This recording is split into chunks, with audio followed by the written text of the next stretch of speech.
당시에 그 인도 전역에서 부처님의 소문이 파하게 나니까 부처가 된 분이 계시다 해가지고 여기저기서 부처님을 굉장히 흠모하고 찾아오는 사람도 엄청나게 많았고 그랬다고 그럽니다.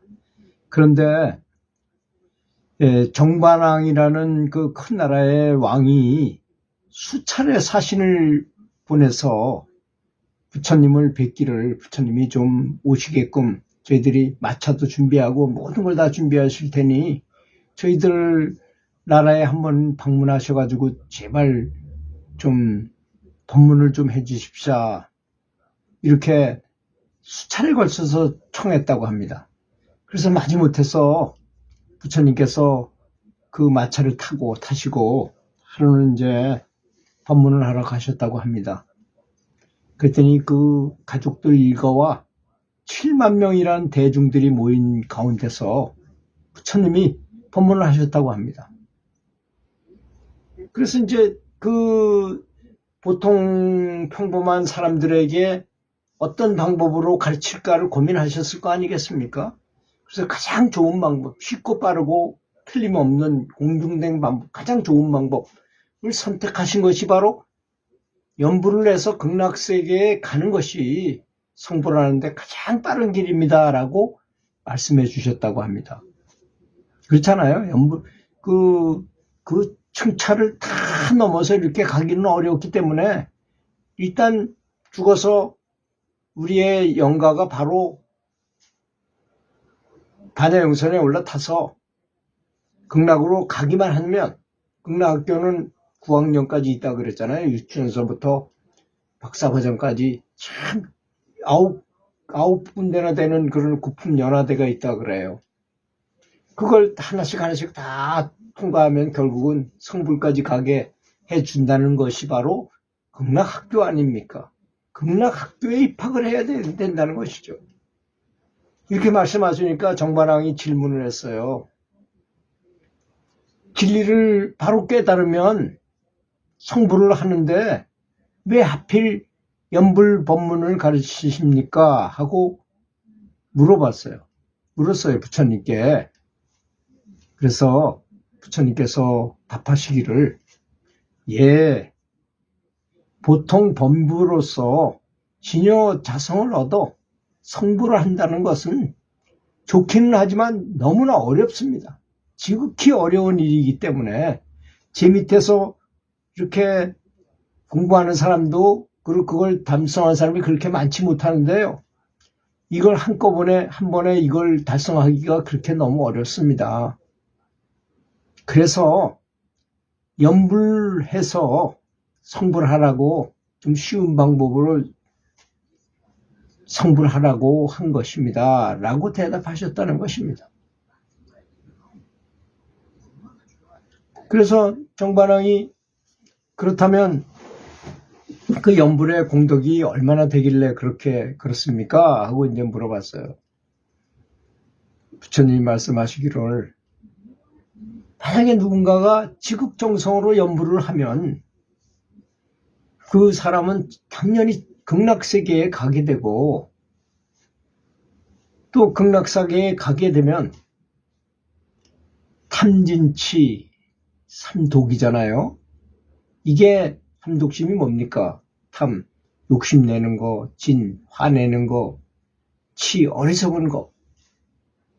이 삼독심이 변해서 자비심으로 변하고 결국은 성불하게 된다는 것입니다. 층차에 따라서 저절로 그렇게 한 단계 올라가면 한 학년 올라가고 다 공부하면 또 다음 학년에 올라가고 하면 저절로 성불하게끔 다 자동 실행되게끔 다 만들어 놨다는 것입니다.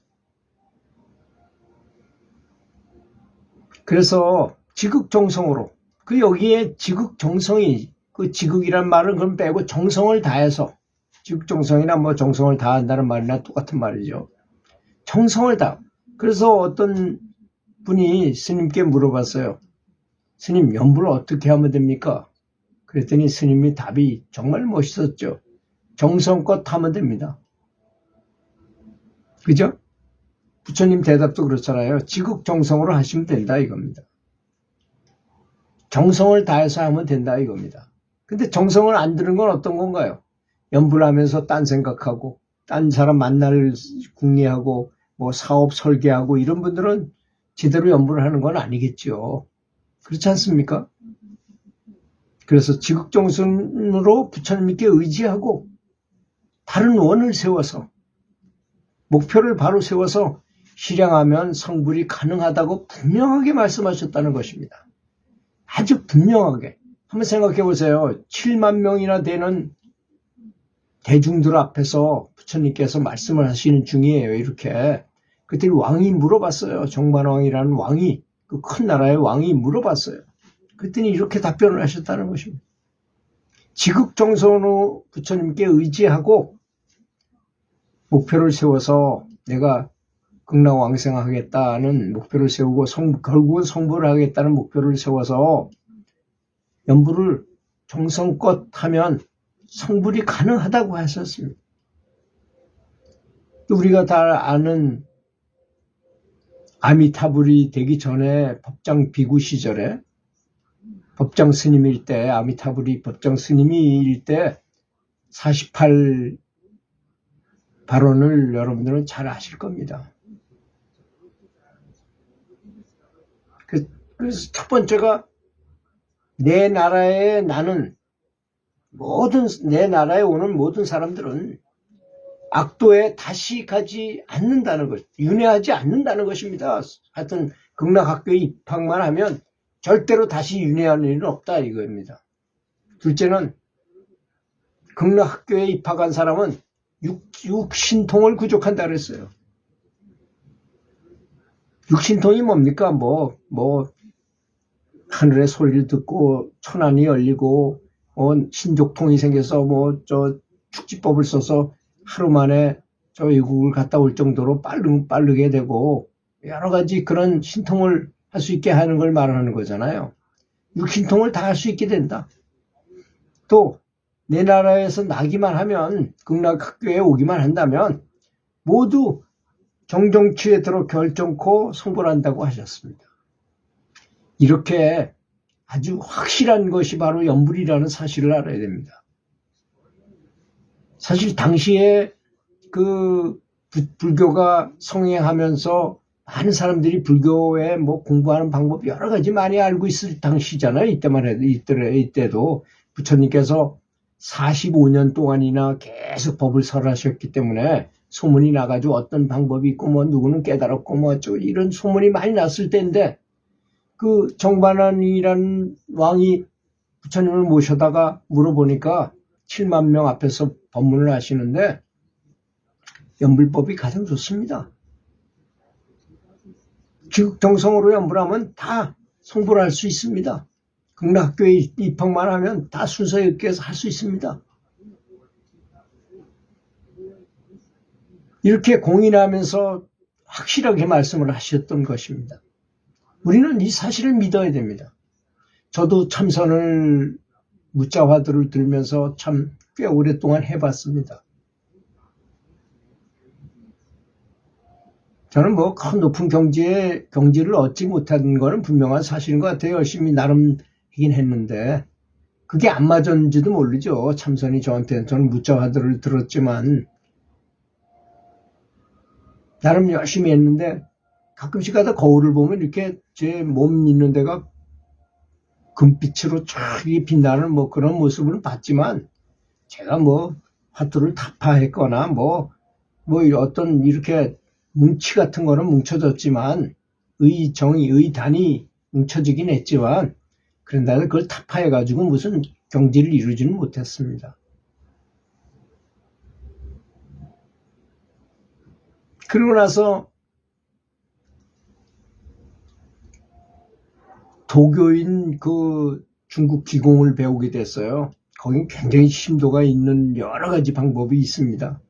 거기에서는 불가공도 가르치고 유가공도 가르치고 이런 걸 다 가르쳐요. 그렇기 때문에 거기에 있던 어떤 것은 좋고 어떤 건 나쁘고 이런 걸 다 알 수 있습니다. 거기에 있는 사부가 말하기를 참 좋은 말을 했어요. 교회에 다니는 사람이 교회에서 나와서 교회를 봐야만 교회가 잘 되는지 안 되는지 잘 돌아가는지 이런 걸 볼 수 있고 돌을 닦는 사람이 도에서 돌을 때려치고 나와서 돌을 다시 봐야만 저 도가 바른지 아닌지 알 수 있다는 말을 했어요. 그 안에서 매몰돼가지고 그대로 가다 보면 내가 잘하는지 못하는지 지금 제대로 하는 건지 못하는지 모른다는 것입니다. 그게 요즘 말로만 메타인지력이라는 거죠. 내가 하는 방법이 제대로 되는가 안 되는가 이걸 아는가 모르는가 차이인 것입니다. 그런 건 굉장히 중요하다고 저는 생각해요. 매일같이 자기를 점검해야 됩니다. 내가 어제 얼마나 연불에 집중을 했는가, 정말 오매이료까지 될 수 있었는가, 몽중이료는 될 수 있었는가, 자기 전에 정말 연불하다가 그대로 잠이 들었는가. 저는 어제 깨고 보니까 방석 옆에 그냥 꼬꾸라져 있어요. 제가 아마 연불하다가 그냥 나도 모르게 쓰러진 것 같아요. 그러면서 빨딱 일어나가지고 또 다시 연불을 했으니 그런 상태가 유지된다면 그렇게 잠재의식도 나를 도와주는 때가 오지 않겠는가 이런 생각이 듭니다. 그런 자세를 갖는 것은 너무나 중요하다 생각합니다. 들어주셔서 감사합니다.